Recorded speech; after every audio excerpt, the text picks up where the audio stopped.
믿음으로 애굽을 떠나. 순서를 좀 바꿨는데요. 히브리서 11장 27절에서 29절까지 말씀을 먼저 받도록 하겠습니다. 27절에서 29절 말씀인데요. 한 절씩 교독하고 29절 말씀 합독해 봉독해 올리겠습니다. 제가 먼저 읽겠습니다. 믿음으로 애굽을 떠나 왕의 노함을 무서워하지 아니하고 곧 보이지 아니하는 자를 보는 것 같이 하여 참았으며 믿음으로 유월절과 피 뿌리는 예식을 정하였으니 이는 장자를 멸하는 자로 그들을 건드리지 않게 하려 한 것이며 함께 읽겠습니다. 믿음으로 그들은 홍해를 육지같이 건넜으나 애굽 사람들은 이것을 시험하다가 빠져 죽었으며. 아멘. 오늘은 주 예수님의 만찬이 있는 성례 주일입니다. 원래 순서대로라면 지난주에 믿음으로 모세가 났을 때 그 부모가, 믿음으로 그 부모가 라는 말씀을 전했잖아요. 그래서 순서대로라면 오늘 24절부터 우리 남윤이가 말한 대로 미리 PPT 준비한 대로 믿음으로 모세는 이렇게 말씀을 전해야 되지만 순서를 바꿔서 27절부터 29절의 말씀을 먼저 상고하려고 하는데요.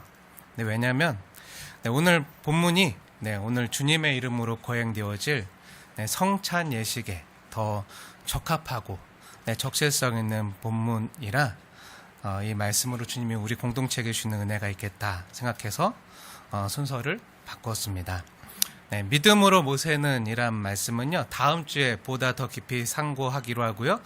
오늘은 믿음으로 애굽을 떠나 라는 말씀의 제목으로 오늘 주 예수님의 거룩한 만찬에 임하는 우리에게 주님이 주시는 은혜의 말씀을 먼저 받아 먹도록 하겠습니다.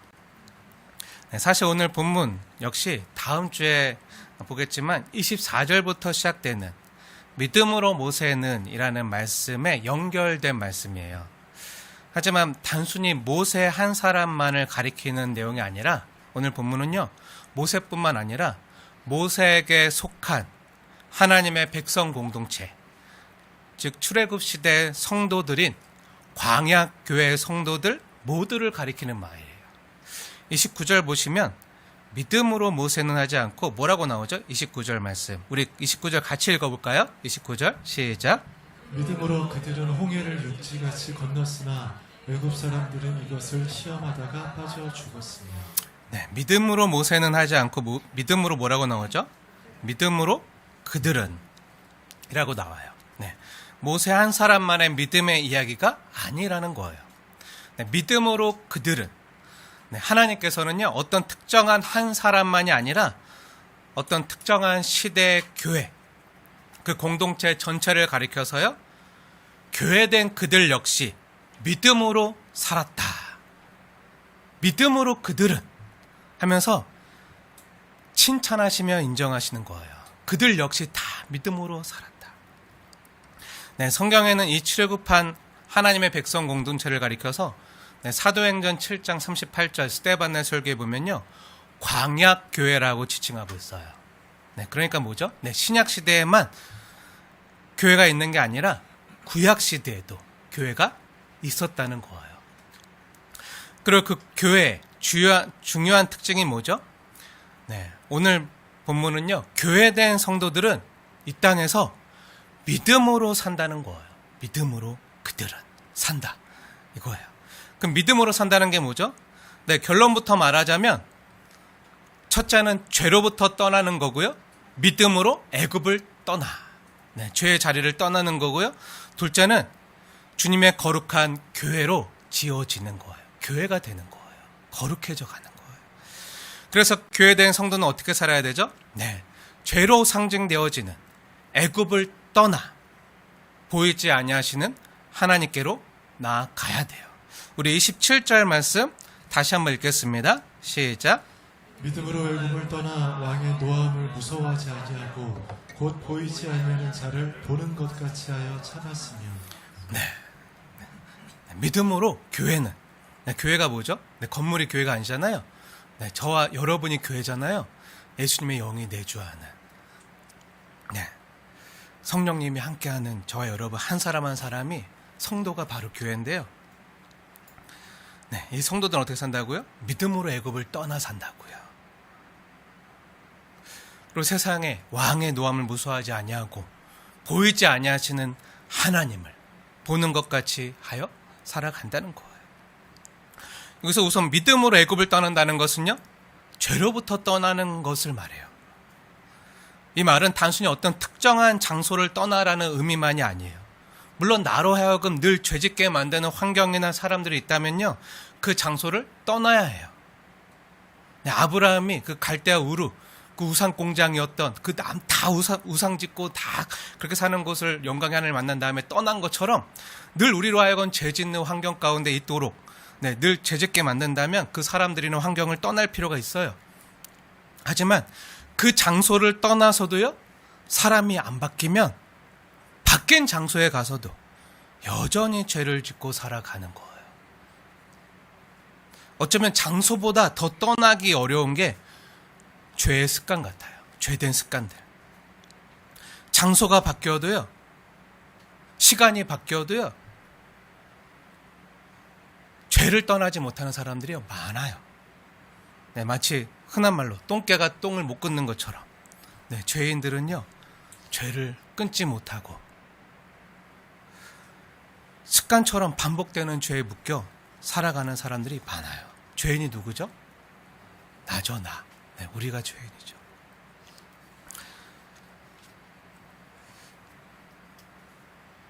죄된 습관들, 끊지 못하는 것들, 떠나야 되는데 떠나지 못하게 하는 것.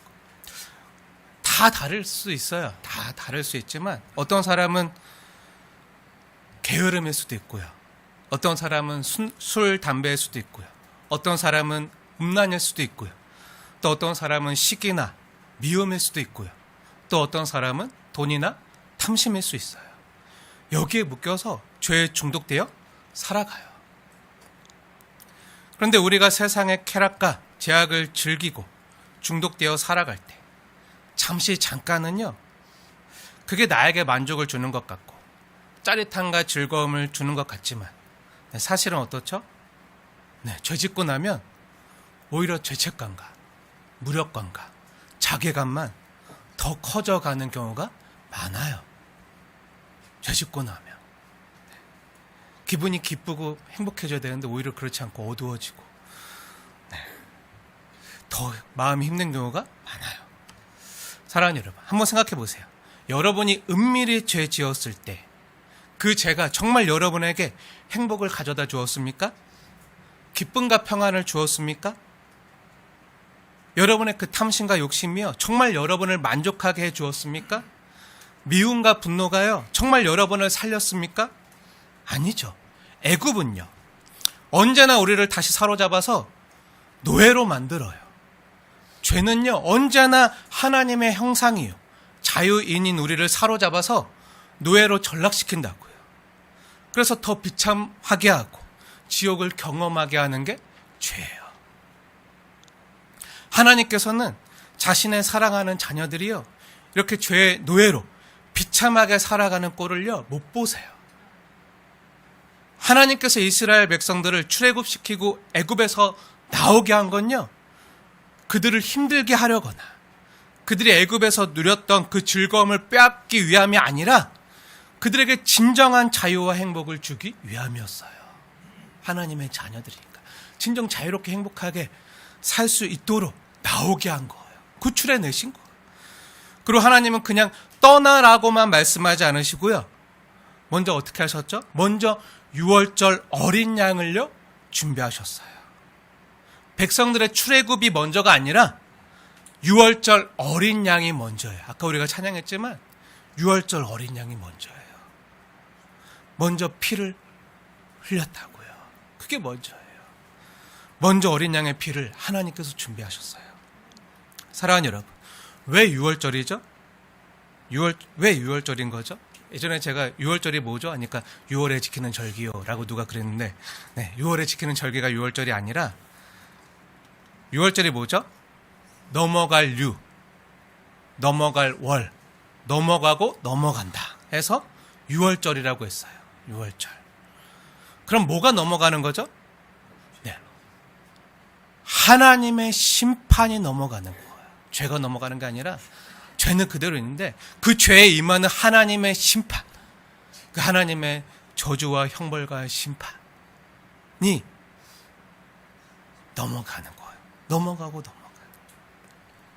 하나님께서는 이스라엘 백성들이 출애굽할 수 있도록 먼저 유월절과 피 뿌리는 예식을 정하셨는데요. 우리 28절 말씀 함께 읽겠습니다. 시작. 믿음으로 유월절과 피 뿌리는 예식을 정하였으니 이는 장자를 멸하는 자로 그들을 건드리지 않게 하려 한 것이며. 아멘. 네, 성경 출애굽기 12장에 보면요, 하나님이 이스라엘을 보내지 않는 그 바로와 애굽을 벌하시기 위해서 유월절 밤에, 하나님이 정하신 그 유월절 밤에 하나님의 사자를 애굽에 보내서 바로의 장자로부터 가축의 초태생까지 모두 순식간에 다 멸하세요. 다 죽이세요. 모든 피조물의 첫째들은요 다 죽이세요. 애굽에 있었던. 단 어디만 이 재앙과 심판이 피해가는 거죠? 네, 하나님 말씀에 따라서 순종했던. 네, 그래서 유월절 어린 양을 잡아서 그 유월절 어린 양의 피로 문 임방과 좌우 문설주에 바른 사람들의 집만 빼고 다 죽임을 당해요. 네, 하나님의 사자들이 이 집만 넘어가는 거예요. 그 나머지 모든 집에 있던 그 첫째들은요 다, 그게 가축이라 할지라도 다 죽임을 당해요. 그리고 하나님의 이와 같은 행동은요 단순히 그 강한 능력으로 바로와 애굽을 굴복시키고 벌하는 것만이 목적이 아니었어요. 성경은 하나님의 이와 같은 행동을 두고 이렇게 기록하고 있는데요. 오늘 히브리서 11장의 본문이 되는 우리 출애굽기 12장 볼게요. 우리 히브리서 11장을 표시해놓고 출애굽기 12장으로 한번 가볼게요. 그 12장에 보면 그 유월절에 대한 내용들이 자세히 나와 있는데 출애굽기 12장 12절 말씀 한번 보세요. 우리 중요한 내용이기 때문에 다 함께 찾아서 출애굽기 12장 11절 말씀 우리 함께 읽겠습니다. 시작. 내가 그 밤에 애굽 땅에 두루다니며 사람이나 짐승을 막론하고 애굽 땅에 있는 모든 처음 난 것을 다 치고 애굽의 모든 신을 내가 심판하리라. 나는 여호와라. 아멘. 네, 거기 보면 뭐라고 기록되어 있죠? 네, 12절 말씀을 우리가 주목해서 봐야 되는데요. 거기 하나님이 단순히 바로나 애굽을 심판하시는 게 아니라 무엇을 심판하신다고 나오죠? 네, 12절 마지막 부분을 한번 자세히 보세요. 12절 하반절을 한번 자세히 보세요. 뭘 심판한다고요? 애굽의 모든 신을 내가 심판하리라. 나는 여호와라 말씀하시는 거예요. 그러니까 하나님의 목적은요 단순히 애굽 사람들을 심판하고 죽이는 게 목적이 아니라 뭐가 목적이었다고요? 애굽의 모든 신을 심판하는 거. 그래서 애굽 사람들이 또 애굽에 살았던 그 이스라엘 백성들이 믿고 따르던 그 신들을 심판하시는 거예요. 그러니까 애굽에 내려졌던 10가지 재앙이 있었잖아요. 10가지 재앙. 피게의 파악, 도구 매혹장. 네. 뭔지 아시죠? 네. 피게의 파악, 도구 매혹장. 피, 개구리, 이, 파리, 악질, 독조, 우박, 메뚜기, 흑암, 장제 죽음. 이 10가지 심판은요. 지난번에 출애굽기 강의할 때도 자세히 말씀드렸지만 당시 애굽에 있던 사람들이 섬기던 그 모든 신들을 가리키는 거예요. 그 모든 신들을 하나님이 하나하나 심판하시는 재앙이었다고요. 그럼 어떤 신들이죠? 네, 애굽에서 사람들이 섬기던. 근데 단순히 애굽 사람들만인가요? 거기에 살던 이스라엘 사람들만인가요? 아니요, 오늘도 똑같아요. 예전뿐만 아니라 지금도 많은 사람들이 이것의 노예로 살아가요. 뭐죠? 돈신, 권력의 신, 네, 성, 섹스의 신, 이런 돈과 권력과 쾌락 같은 신들을 그들이 다 섬기고 살았다고요. 하나님이 이걸 심판하시는 거예요. 바로가요, 자신의 정치적인 목적을 위해서, 자신의 권력을 위해서 이스라엘 백성들을 노예로 삼고 그들을 부리고 억류하려고, 그래서 난 못 보낸다 했는지 모르겠지만 사실 그 배후에는요, 이러한 영적 세력들, 악한 영들과 악한 신들이 있었던 거예요.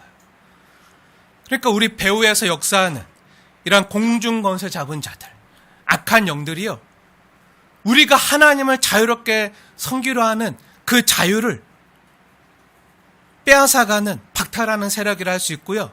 이 6월절 밤에 하나님의 이 놀라운 일은요, 이런 악한 영들과 권세들을 심판하시는 거예요. 그럼 왜 심판하시는 거죠? 네, 우리를 자유케 하시고 구원하시기 위해서 심판하시는 거예요.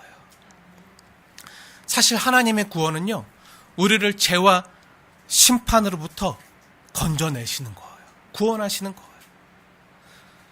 이에 대해서 예수님께서 그 유명한 말씀, 요한복음 3장에 잘 말씀해 주셨는데요.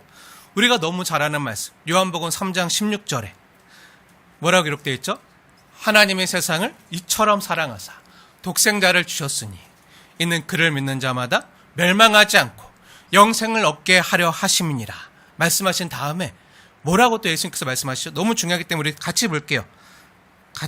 요한복음 3장 17절, 18절 두 절 말씀인데요. 예수님이 나에게 주시는 말씀으로 받으시면서 우리 마음에 새기시면서 우리 함께 읽겠습니다. 시작. 하나님이 그 아들을 세상에 보내신 것은 세상을 심판하려 하심이 아니요 그로 말미암아 세상의 구원을 받게 하려 하심이라. 그를 믿는 자는 심판을 받지 아니하는 것이요 믿지 아니하는 자는 하나님의 독생자 이름을 믿지 아니하므로 벌써 심판을 받은 것입니다. 네, 잘 보세요. 네, 17절에 하나님이 그 아들을 세상에 보내신 것은 무엇을 위함이 아니라고요? 네, 세상을 심판하려 하심이 아니요. 그럼 왜 세상을 심판하려 하심이 아니라고 말하는 거죠? 심판할 필요가 없기 때문이죠. 그럼 왜죠? 왜 세상을 심판할 필요가 없는 거죠? 예수님의 이 말씀이 뭐죠? 이 의미가 뭐죠? 네, 세상이요, 이미 심판 아래 놓여져 있다는 거예요. 이미 세상과 죄악 가운데 있는 사람들은 이미 다 심판 아래 놓여져 있기 때문에 예수님이 오신 목적이 세상을 심판하심이 아니라 구원하기 위해서라는 거예요. 애굽처럼 다 자신을 위한 우상과 신들을 섬기면서 돈과 쾌락을 따라 살기 때문에 이미 다 심판 아래 놓여져 있다는 거예요. 이미 심판을 받았다는 거예요. 그런데 하나님께서 우리를 사랑하셔서 하나님의 독생자 예수 그리스도를 보내주신 이유는요, 세상을 심판을 하기 위함이 아니라 심판에서 우리를 건져내기 위해서, 구원받기 위해서 보내셨다는 거예요. 그러니까 뭐죠? 네, 원래 이 땅의 모든 사람들의 원래 상태는요, 원래 모든 사람들의 처지가요, 다 심판의 자리였다고요. 심판의 자리에 다 앉아 있었다는 거예요. 하나도 예외가 없었다고요. 그런데 이게 왜 느는지, 이런 죄와 심판에 있는 우리를 구원하시려고 하나님께서 독생자를, 하나님의 어린 양을, 예수님을 우리에게 보내셨다는 거예요. 그런데 아까 6월절 예식에서 우리가 주목해서 봐야 될 것은요, 아무리 이스라엘 백성이라고 할지라도요, 하나님의 말씀에 순종하지 않고요, 6월절 어린 양의 피를요, 그 문 임방과 문설주에 바르지 않은 이스라엘 백성들은요, 어떻게 됐죠? 애굽에서 다 죽임을 당했어요. 이스라엘 백성이라고 혈통과 육정으로 우리 아빠가 이스라엘 유대인이야 막 하더라도 하나님의 말씀대로 어린 양의 피를 바르지 않으면요, 자신이 직접 믿고 믿음의 그 행동과 믿음을 보이지 않으면 어떻게 됐다고요? 다른 애굽에서 죽임을 당했던 사람들처럼 이스라엘 백성들 역시 죽음을 피하지 못했다는 거예요. 이거는 우리에게 무엇을 깨닫게 하죠? 네, 교회 다닌다고 해서요, 자동으로 구원받는 게 아니라는 거예요. 내 자신이 이미 심판에 놓여있는 죄인임을 깨닫고 예수님의 피를 의지하지 않으면 안 된다는 거예요. 교회 다닌다고 자동으로 구원받는 게 아니라고요. 주님, 나는 정말 죄인으로서이다. 내가 이 죄를 끊고 싶은데, 이 죄에서 벗어나고 싶은데 내 힘으로 안 됩니다. 정말 나는 주님이 필요합니다. 주님의 은혜가 필요합니다. 그 자가의 보혈 없이는 안 됩니다. 주님, 나를 구원하소서 라는 그런 진실한 믿음이, 그런 진실한 마음이 없고서는, 그래서 예수님의 십자가와 보혈을 의지하지 않고서는, 이건 각자가 믿어야 돼요. 부모가 믿는다고 자식이 그대로 구원받는 게 아니라고요. 그렇게 내가 정말 진실된 마음으로 예수님 십자가와 보혈을 의지하지 않고서는 구원받지 못한다는 거예요. 사랑하는 여러분, 저와 여러분에게 이러한 진실한 신앙 고백이 있게 되어지길 축원합니다. 다시 히브리서 11장으로 돌아와서요, 하나님께서 유월절 어린 양의 피를 의지하며 출애굽했던 그 광야교회 성도들의 믿음을 칭찬하시면서 인정하시는 장면이 나오는데요. 무엇을 칭찬하시는 거죠? 우리 29절 말씀 함께 읽겠습니다. 시작. 믿음으로 그들은 홍해를 육지같이 건넜으나 애굽 사람들은 이것을 시험하다가 빠져 죽었으며. 이 말씀은요, 단순히 모세 한 사람을 칭찬하는 게 아니라 교회된 광야교회로 그때 살아갔던 그 교회 공동체 전체를 하나님께서 믿음으로 그들은 하면서 칭찬하고 인정하는 장면인데요. 오늘 이 본문 11장 29절에 기록된 내용은요, 하나님께서 홍해를 가르고 그 갈라진 그 바닷길을, 마른 땅같이 변한 그 바닷길을 이스라엘 백성들이 건너는 그 사건을 기록한 내용이잖아요.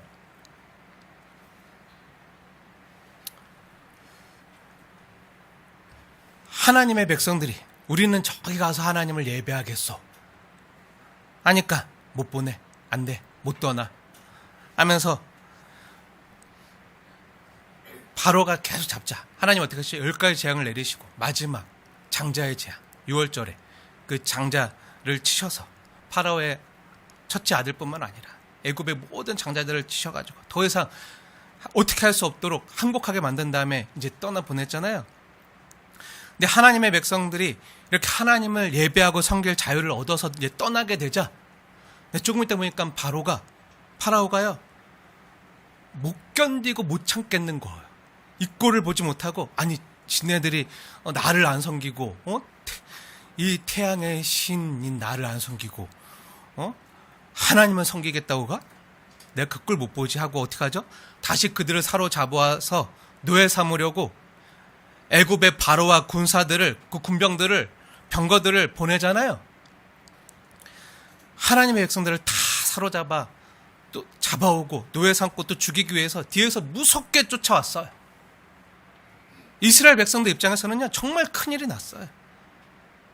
길이 없어요. 앞에 커다란 홍해 바다로 막혔어요. 이러한 절체절명의 위기 상황에서 하나님께서 하나님의 백성들을 돌보고 보호하시기 위해서 어떻게 하셨죠? 밤새도록 동풍이 불어오게 하심으로 바다의 길을 내시고, 밤새도록 불어온 그 동풍으로 그 바닷길이 마른 땅처럼, 육지처럼 단단하게 되게 하심으로 그 수백만 명의 이스라엘 백성들이 지나가게 하세요. 안심하고 지나가게 하세요. 또한 용사 되신 하나님께서 자신의 백성들을 지키시기 위해서 직접 바로와 애국과 싸우셨어요. 그게 홍해 사건이에요. 그래서 어떻게 하시죠? 이스라엘 사람들을 잡으러 뒤쫓아오는 그 바로의 마차와 군병들을 다 어떻게 하시죠? 바다에 수장시켜서 엄청난 승리를 거두셨어요. 이게 홍해 대첩이에요. 우리가 다 알고 있잖아요. 이스라엘 출애굽 사건에 있어서 가장 결정적인 사건이었어요. 애굽에서 나온 가장 결정적인 사건, 다시 돌아가지 못하는 가장 중요한 사건. 출애굽이 애굽에서 나왔다는 거잖아요. 근데 어떻게 나왔죠? 길이 없던 곳에 하나님이 길을 만드셨어요. 가로막혀 있던 곳에 하나님이 가르신 홍해의 그 바닷길을 건너오게 하신 거예요. 이런 홍해의 기적 사건을 하나님께서는 성경에 어떻게 기록하시죠? 이 홍해 사건의 의미가 뭐죠? 네, 이 홍해 사건의 의미에 대해서 하나님께서 정확하게 밝히고 있는 성경 구절이 있는데요. 어디 기록되어 있죠? 네, 우리 출애굽기 15장 한번 볼게요. 우리 출애굽기 14장이 홍해를 건너는 그 사건이고요. 그래서 하나님께서 이렇게 우리를 건너게 하셨습니다. 홍해를 건너게 하셨습니다. 애굽에서 나오게 하셨습니다. 하면서 찬양하는 장면 있잖아요. 거기에 하나님께서 뭐라고 기록하시죠? 출애굽기 15장.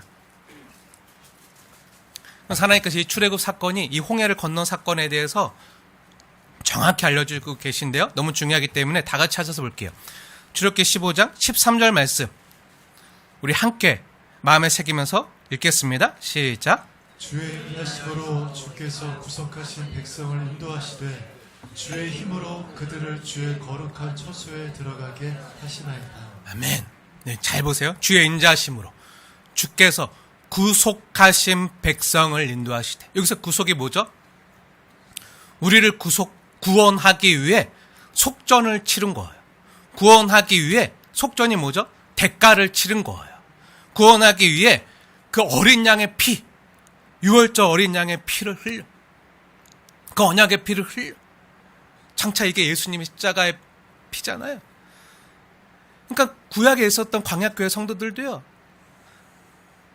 누굴 의지함으로 누굴 믿음으로 구원받았다는 거죠? 구속받았다는 거죠? 십자가에 달리신 예수님. 하나님의 말씀 계시에 나타난 그 예수님을 믿음으로 바라봄으로. 근데 이게 어떻게 가능했다고요? 주의 인자하심으로, 주의 은혜로, 주의 사랑으로, 인내하심으로. 주께서 구속하신 백성들을 인도하시되. 누구의 힘으로? 주의 힘으로. 그들을 주의 거룩한 처소에 들어가게 하시나이다. 이게 홍해 사건이라고요. 이게 출애굽의 가장 중요한 의미라고요. 주의 인자하심으로 주께서 구속하신 백성들을 인도하시되 주의 힘으로 그들을 주의 거룩한 처소에 들어가게 한 게 출애굽, 또 홍해를 건너 사건이라는 거예요. 누구 힘으로요? 내 힘이 아니죠. 주의 힘으로. 주의 힘으로. 하나님이 싸우시고 하나님이 승리한 그 사건에 우리를 그냥 초대해 주신 거예요. 초청해 주신 거예요. 이 초대와 부름을 은혜로 믿고 반응한 사람들은 구원을 얻었어요. 하지만 그렇지 않은, 반응하지 않은, 믿지 않은 사람들은 나오지 못한 거죠. 근데 이렇게 주께서 구속하신 백성들을 인도하시고 출애굽하신 이 일에 우리의 공로는 없어요. 하나님이 하셨어요. 근데 하나님이 우리를 왜 부르신 거죠? 왜 애굽에서 나오게 하신 거죠? 이유와 목적이 있을 거 아니에요. 왜죠? 거의 정확히 나와 있는데요. 우리를 주의 거룩한 처소에 들어가게 하기 위해서라는 거예요. 그리고 그 밑에 보세요. 17절. 출애굽기 15장 17절. 너무 중요한 말씀이 나오는데요. 우리 17절 마음에 새기면서 다시 한번 읽겠습니다. 시작. 주께서 백성을 인도하사 그들을 주의 기업의 산에 심으시리다. 여호와여, 이는 주의 처소를 삼으시려고 예비하신 것이라. 주여, 이것이 주의 손으로 세우신 성소로소이다. 아멘. 네, 우선 성경에 나오는 17절 말씀에 따르면요, 이 홍해 사건의 의미가 뭐라는 거죠? 네, 하나님께서 주의 백성들을요, 주의 기업의 산에 심으신 거라는 거예요. 주의 처소를 삼으시려고 출애굽하게 하시고 홍해를 건너게 하신 거라고요. 다시 말해서 홍해 사건의 목적과 의미는요, 하나님의 백성들로 하여금, 저와 여러분으로 하여금 주의 손으로 세우신 성소가 되게 하기 위해서, 거룩한 처소로 지어지게 하기 위해서, 주님이 거룩한 것 같이 우리도 거룩한 교회로 세우기 위해서 부르셨다는 거예요. 나오게 하셨다는 거예요. 사랑하는 여러분, 오늘 말씀이 그래서 우리를 교회 되게 하기 위해서 우리를 부르셨다는 거예요. 하나님께서 우리를 교회로 부르신 목적이 있어요. 오늘 본문은요, 단순히 믿음으로 모세는 이렇게 살았다라는 말씀이 아니라, 그런 말씀만이 아니라 모세에게 속하여 믿음으로 이 땅을 살아간 구속받은 하나님의 백성 공동체인 교회들에게 하시는 말씀인데요. 교회는 누구죠? 여러분이잖아요. 여러분에게 하시는 말씀인데요. 그래서 성경은요, 이 홍해 사건을 단순히 모세의 기적 사건으로만 기록하지 않고요, 믿음으로 그들은 홍해를 육지같이 건넜다라고 기록하고 있어요. 믿음으로 그들은. 또한 이 말씀은 우리가 이미 예전에 몇 차례 보았던 고린도전서 10장에서도 동일하게 기록해주고 있는데요. 오늘 성찬 예식에 있어서도 우리가 알아야 될 너무나도 중요한 말씀이기 때문에 우리 다 같이 고린도전서 10장 말씀을 볼게요. 고린도전서 10장 말씀입니다. 10장 1절부터 4절 말씀. 오늘 하나님께서 나에게 주시는 말씀으로 받으시면서 함께 읽겠습니다. 1절부터 4절 함께 읽겠습니다. 시작. 형제들아, 나는 너희가 알지 못하기를 원하지 아니하노니 우리 조상들이 다 구름 아래 있고 바다 가운데로 지나며 모세에게 속하여 다 구름과 바다에서 세례를 받고 다 같은 신령한 음식을 먹으며 다 같은 신령한 음료를 마셨으니 이는 그들을 따르는 신령한 반석으로부터 마셨음에 그 반석은 곧 그리스도시다. 아멘. 이 본문은요, 출애굽 사건을 경험한 구약의 광야 교회 성도들에 대한 말씀인데요. 우선 거기 2절 말씀을 자세히 보세요. 2절에 보면 모세에게 속하여 다 구름과 바다에서 뭘 받고요? 세례를 받고 라고 기록되어져 있는데요. 이 말씀은 언뜻 추격해오는 애굽의 군대로부터 이스라엘 백성들을 지키신 하나님의 놀라운 기적을 기록한 일로 생각하기 쉽지만요, 오늘 성경은요, 이 홍해를 건넌 사건이 단순한 사건이 아니라 모세에게 속하여 함께 공동체로서, 교회 공동체로서 하나님의 임재를 상징하는 구름 가운데서 하나님께서 구름 기둥, 불 기둥으로 인도하셨잖아요. 또 성경에 보면, 출애굽기에 보면요, 그 하나님이 앞서 인도하시다 구름 가운데 나타나서 임재하시다가 출애굽할 때는 구름이 뒤로 가요. 근데 거기 여호와의 사자가, 그 구름이, 하나님이 직접, 하나님이 꼭 사람으로만 나타나지 않아요. 그러니까 사람의 모습 나타나실 때도 있는데 때론 그 여호와를 지칭하면서 구름이 뒤에 가서, 그러니까 하나님이 그들과 함께 하시면서 임재하시면서 그들을 이제 애굽으로부터 지키시는 장면이 나오거든요. 하나님의 임재를 상징하는 구름 가운데서 또 바다를 건너면서 세례를 받은 사건으로 기록해주고 있어요. 이 홍해 사건이 단순한 그냥 바다를 건넌 사건이 아니라 세례 받은 사건이라고요. 누구로부터?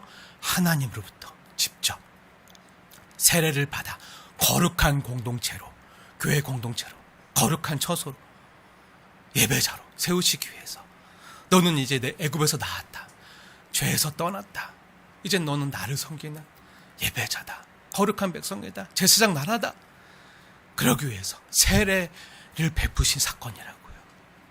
단순히 애굽으로부터 벗어난 정치적인 해방에 난 광복을 기록한 것만이 아니라 하나님의 임재의 구름 아래서 모세와 하나로 연합하여 죄와 죽음에서 벗어나서 새로운 존재가 된 사건으로 성경은 묘사해주고 있다는 것. 쉽게 말해서 옛사람이 죽고요, 새 사람이 되었다는 의미예요.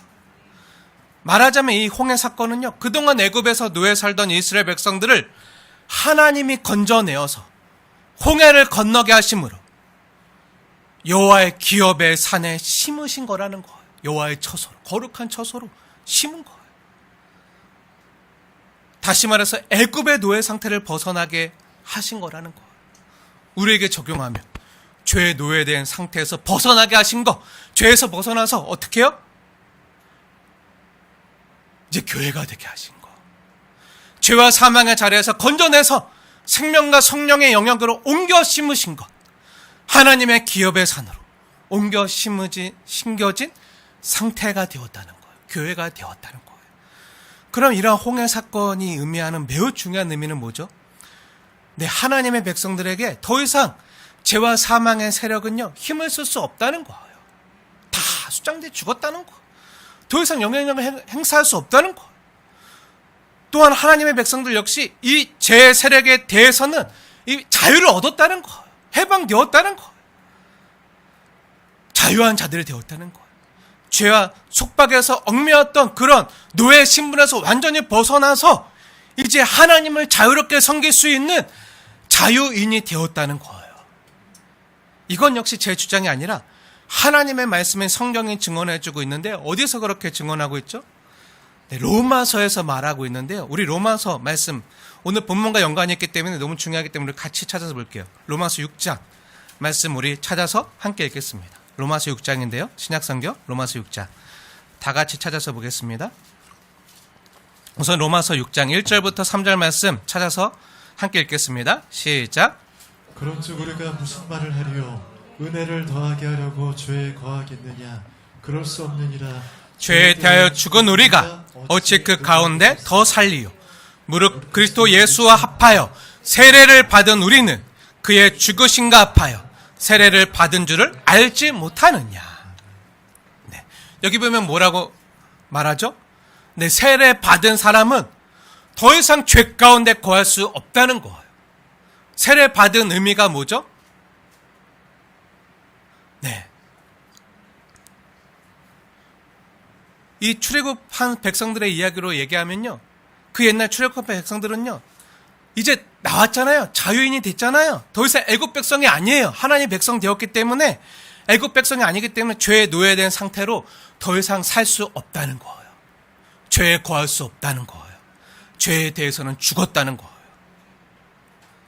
죄에 대하여 죽은 우리가 어찌 그 가운데 더 살리요? 그 얘기를 하는 거예요. 근데 세례의 의미는요, 그것만이 전부가 아니에요. 그보다 더 중요한 게 있어요. 그게 뭐죠? 네, 그 밑에 있는 말씀, 우리 4절과 5절 말씀 함께 읽겠습니다. 로마서 6장 4절과 5절 말씀 함께 읽겠습니다. 시작. 그러므로 우리가 그의 죽으심과 합하여 세례를 받음으로 그와 함께 장사되었나니 이는 아버지의 영광으로 말미암아 그리스도를 죽은 자 가운데서 살리신과 같이 우리로 또한 새 생명 가운데 행하게 하려 함이라. 만일 우리가 그의 죽으심과 같은 모양으로 연합한 자가 되었으면 또한 그의 부활과 같은 모양으로 연합한 자도 되리라. 아멘. 네, 세례의 중요한 의미가 또한 뭐라는 거죠? 네, 죄에 대해 죽은 것만이 아니라 어찌 우리가 죄 가운데 더 살려, 이것만이 아니라 더 중요한 의미가 있는데 뭐라는 거죠? 새 생명 가운데 생하는 거, 부활 생명으로 살아가는 거, 그리스도를 죽은 자 가운데서 살리신 것 같이 우리 역시 그리스도와 합하여 연합해서 새 생명 가운데 이제 행할 수 있게 된 거. 그래서 부활 생명으로 살아가는 거예요. 이게 이렇게 된 사람들이요, 교회가 된 진짜 성도라는 거예요. 믿음으로 애굽을 떠난 사람들의 진짜 모습이 바로 이거라는 거예요. 그럼 여기서 잠시 오늘 본문 히브리서 11장 말씀으로 돌아가 볼게요. 히브리서 11장 29절 말씀 한번 보세요. 한번 자세히 보세요. 제가 읽겠습니다. 믿음으로 그들은 홍해를 육지같이 건넜으나 애굽 사람들은 이것을 시험하다가 빠져 죽었으며. 네, 거기 29절 보면요, 믿음으로 그들은 홍해를 육지같이 건넜으나 애굽 사람들은 어떻게 되었다는 거죠? 애굽 사람들은요, 네, 이것을 시험하다가 빠져 죽었다는 거예요. 이 말의 의미가 뭐죠? 이 말씀이 주는 깨달음이 뭐죠? 네, 아까 고린도전서에서 이 홍해 사건은 세례라고 했잖아요. 그리고 이 세례는 우리가 방금 로마서에서 본 것처럼 죄에 대하여 죽고 하나님께 대하여 사는 거라고 했잖아요. 즉 세례는요, 나는 하나님의 사람입니다. 하나님을 믿는 믿음으로 살겠습니다. 그리고 세례는요, 하나님과 사람 앞에서 나는 거룩한 자가 되었습니다. 나는 이제 교회가 되었습니다. 이 고백을 하는, 그래서 하나님부터 인침을 받는 교회와 하나님 앞에서 받는 믿음의 표가 세례라고 했잖아요. 그럼 29절 말씀의 의미는 뭐죠?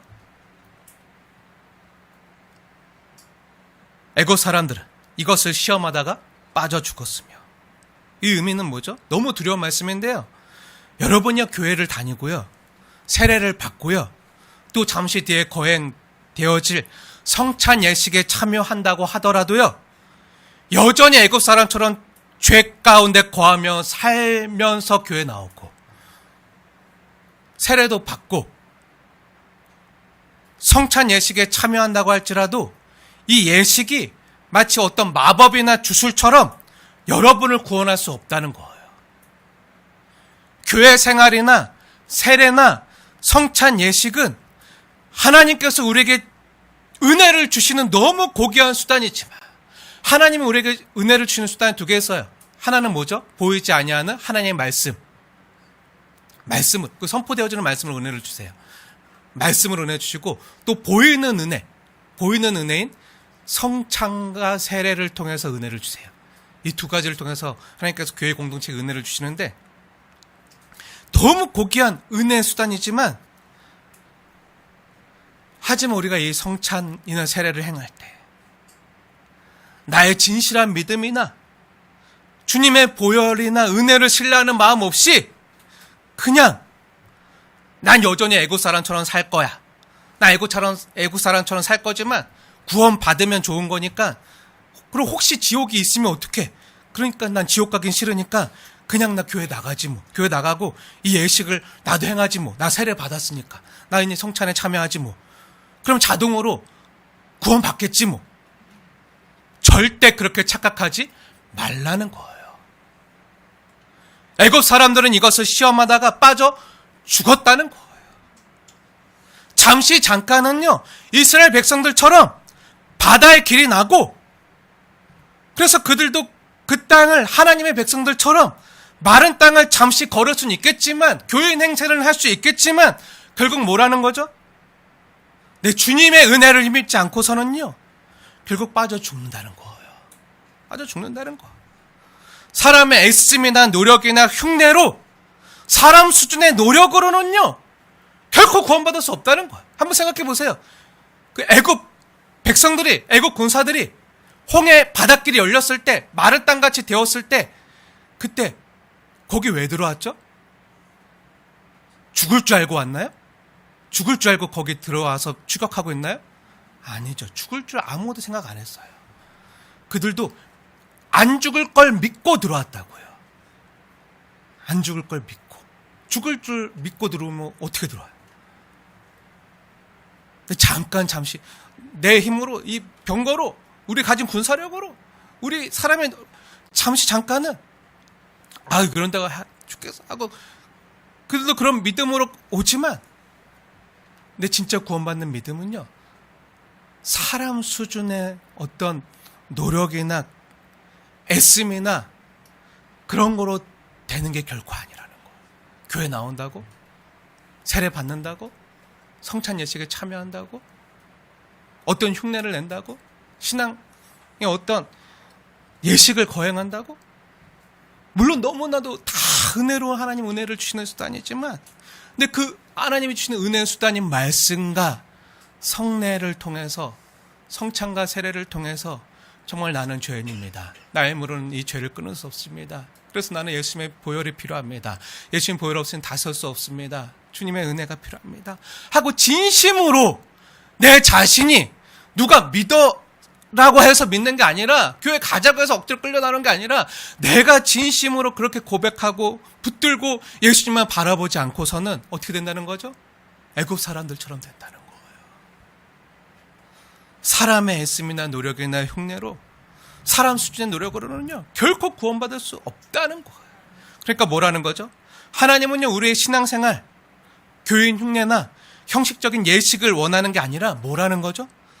네, 정말 예수 그리스도께 속한, 예수님과 연합된, 예수님과 함께 십자가에 못 박혀 죽고 죄에 대하여 죽고 하나님의 예수를 죽은 자 가운데 다시 살리신 그 부활 생명, 그 예수님의 부활에 우리 또 연합한 자가 되어서 이제 내가 사는 것이 아니요 나를 사랑하사 자기 몸 버리신 예수 그리스도를 믿는 믿음 안에 사는 것이라. 부활 생명으로 살아가는, 하나님께 반응하는, 그 십자가 은혜를 깨닫고 그 은혜에 반응하는 그 진실한 믿음이 필요하다는 거예요. 어떤 마음이죠? 내 죄를 떠나겠습니다, 이제 주님만 의지하고 살겠습니다 하는 마음이에요. 물론 죄를 떠나겠습니다, 주님만 의지하고 살겠습니다 해도 또 넘어지죠. 하라고 치면 또 넘어지잖아요. 그럼 어떻게 해야 되죠? 다시 주님을 붙드는 거예요. 다시 자가 바라보고, 주님 내 힘으로 안 됩니다. 정말 내가 나의 힘으로 안 되게, 정말 다시 나는 정말 주님의 은혜가 없이는 못 사는 사람입니다. 다시 주님을 바라보고 나오고, 오늘 성찬 예식을 할 때도 형식적으로 하는구나 이게 아니라 정말 주님 나는 죄인입니다. 나 주님 아니면 다시 살아갈 힘을 얻을 수 없습니다. 믿음으로 설 수 없습니다. 나 혼자 못 서니 주님 나를 주님의 강한 팔로 붙들어주시고 다시 믿음으로 세워주시옵소서. 내 힘으로 안 되는 거 아시죠?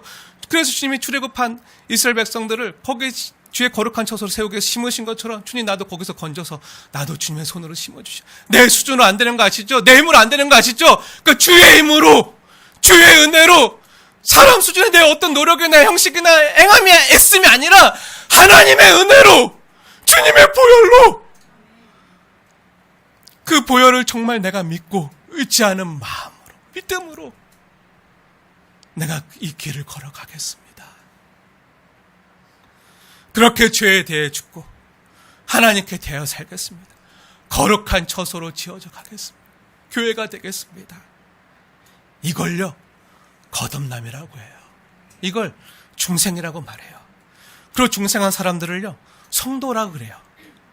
그럼 이렇게 다시 태어난, 영적으로 다시 태어난 사람들은 어떻게 해야 되죠?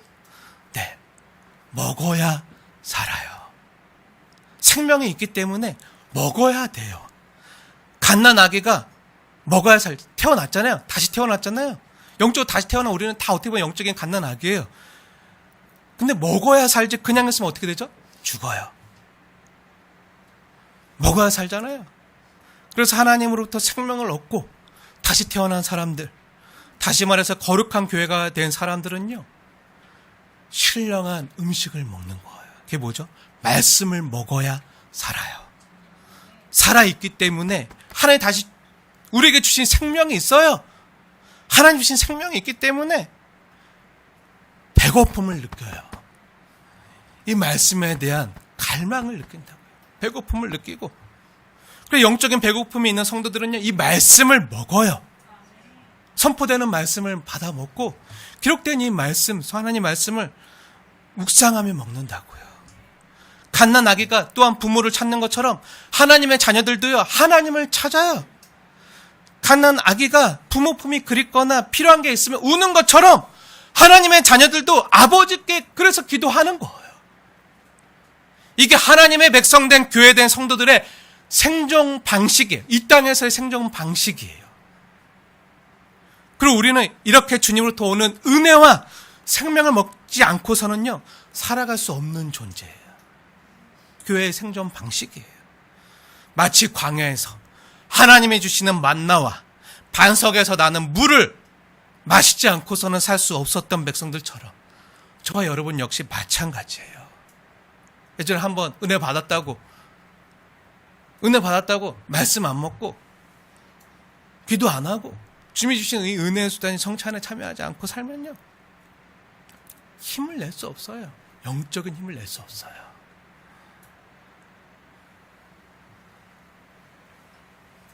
우리도 마찬가지예요. 그리고 나는 주님으로부터 오는 힘이 없으면 주님을 힘입지 않고서는 살 수 없는 존재입니다. 이것을 신앙 고백하는 예식이요 바로 오늘 우리가 거행하게 될 성찬 예식이에요. 아까 우리가 봤지만 다시 한번 볼게요. 고린도전서 한번 보세요. 이 오늘 출애굽하는 장면, 이 홍해를 건너는 사건을 기록한 이 장면, 네, 고린도전서 10장 말씀 보세요. 그 하나님의 임재 가운데, 그 바다, 그 구름 가운데 건넌 이스라엘 백성들에게, 교회된 성도들에게 하나님 주시는 말씀. 10장 3절과 4절 말씀 보세요. 아까도 읽었지만 뭐라고 기록되어 있죠? 제가 읽겠습니다. 자세히 보십시오. 10장 3절 4절. 그래서 이 성도들은 어떻게 산다고요? 성도들의 생존 방식이 뭐라고요? 다 같은 신령한 음식을 먹으며 4절. 다 같은 신령한 음료를 마셨으니 이는 그들을 따르는 신령한 반석으로부터 마셨음에 그 반석은 곧 그리스도시라. 아멘. 즉 우리 교회된 성도들은요 예수님을 힘입지 않고서는 살 수 없다는 거예요. 그리고 이 신령한 반석은 예수 그리스도신데 이 광야 같은 험한 세상을 살아가는 주님의 백성들을 주님께서는요 항상 따라다니시면서 항상 동행하시면서 끊임없이 우리의 가란 영혼을 시원하게 하시고 다시 살아갈 힘을 주신다는 거예요. 그 수백만 명이 광야에서 40년 동안 어떻게 살았겠어요? 물이 없는데 신령한 반석이신 그리스도가 항상 따라다녔다고요. 그래서 그 많은 수백만 명의 사람뿐만 아니라 가축까지 먹고 살 수 있었다고요. 근데 이를 하나님이 지금도 광야 같은 세상을 살아가는 저와 여러분에게 행하고 계신다고요. 이게 임마누엘이라고요. 그리고 이러한 그리스도의 영적인 은혜를 경험하는 시간이 바로 오늘 행해질 주님의 신령한 몸과 신령한 음료를 마시는 성찬 예식이에요. 이러한 의미를 알고 귀한 성찬 예식에 참여하는 저와 여러분 되어지길 주님의 이름으로 축원을 드립니다.